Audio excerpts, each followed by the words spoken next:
During World War I, it was recognized that there was no suitable award to recognize acts of bravery by civilians such as the seamen of the British Merchant Navy that did not merit a specific gallantry medal, and for acts of gallantry during which the person performing the act lost their life. The formal introduction of commendations was the solution approved by King George V and was a system reintroduced in 1939 by King George VI when it was referred to as the King's Commendation for Brave Conduct before being officially titled the King's Commendation for Brave Conduct. In 1952 the honour was renamed the Queen's Commendation for Brave Conduct, which was itself replaced in 1994 by the Queen's Commendation for Bravery. Unlike many awards for bravery, there is no entitlement to append post-nominal letters after a recipient's name. Institution. British awards are normally instituted by royal warrant published in the London Gazette, within which are specified the description of the award, persons eligible to receive it, circumstances in which it is to be awarded, and all associated conditions. There are apparently no such terms of reference for the King's Commendation. It was a prompt wartime solution to a problem encountered during World War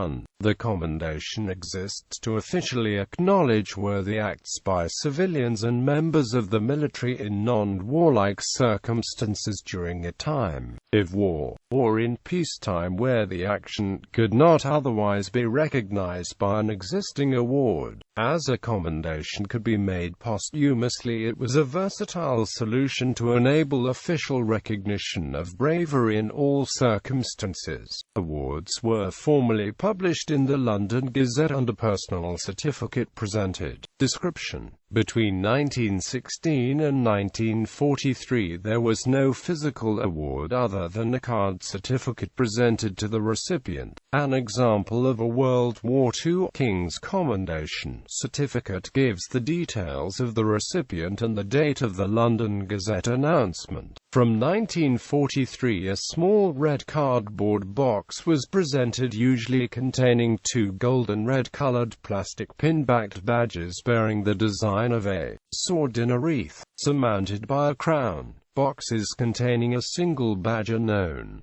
The badge was 38 mm long by 20 mm wide and was designed by George Kruger Gray, CBE. From 1944 the small plastic badge was replaced by alternative insignia in the form a silver metal laurel leaf for civilians and a bronze oak leaf for armed forces personnel. The bronze oak leaf insignia was identical to that awarded to signify a mention in dispatches.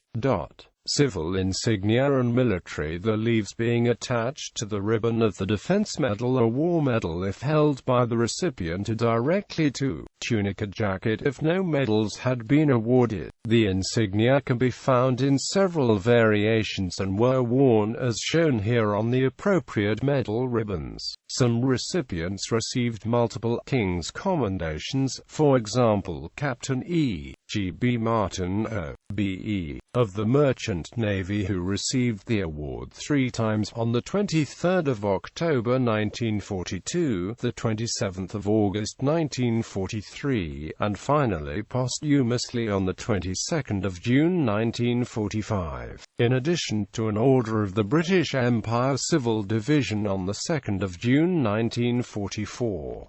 Evolution of the award. During World War I, the Commendation was the primary reward for gallantry by merchant seamen of the British Mercantile Marine, and it was apparently uniquely awarded to the officers and men of the Mercantile Marine. The first list of awards was published in the London Gazette on the 22nd of December 1916, where it stated that the King had received an expression of commendation for the services. The list of officers and men appeared under a header, "To be commended for good service." The merchant seamen who had recently been in action with U-boats or mines. The first posthumous award appeared in a list of commendations announced in the London Gazette Gazette on 15 May 1917. It was to Captain Peter McLaughlin of the steamship Bellarado, who had been killed in a gun battle with the U-boat UC-22 on 27–28 February 1917. The last commendation awarded for service in World War I was announced in the London Gazette on 10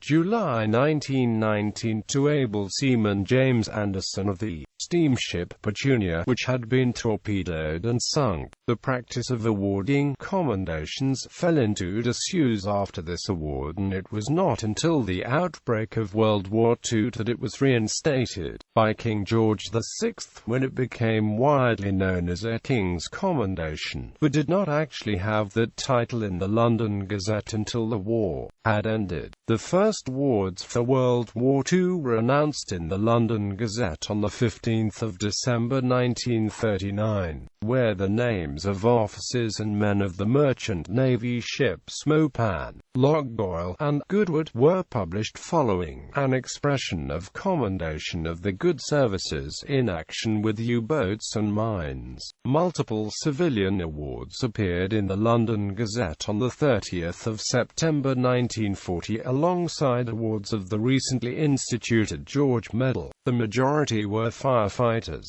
and many more followed in the lists of commendations on 4 October 1940, where the first awards to female recipients appeared. They were Miss Elizabeth Connie Lyle and Air Raid Warden of New Haven, Edinburgh, and Miss Violet Morgan, a nurse from Weymouth. The first posthumous awards appeared amongst the commendations in the London Gazette on 8 October 1940, when 3 British Merchant Navy seamen, killed when the ocean liner Lancastria was bombed during the Dunkirk evacuation operations in June 1940, were listed: Richard Goronwy Roberts, John Hill and James Duncan. The last awards of King's Commendations for brave conduct appeared in the London Gazette on 12 February 1952, just 6 days after King George VI had died. The next award, announced in the London Gazette on 14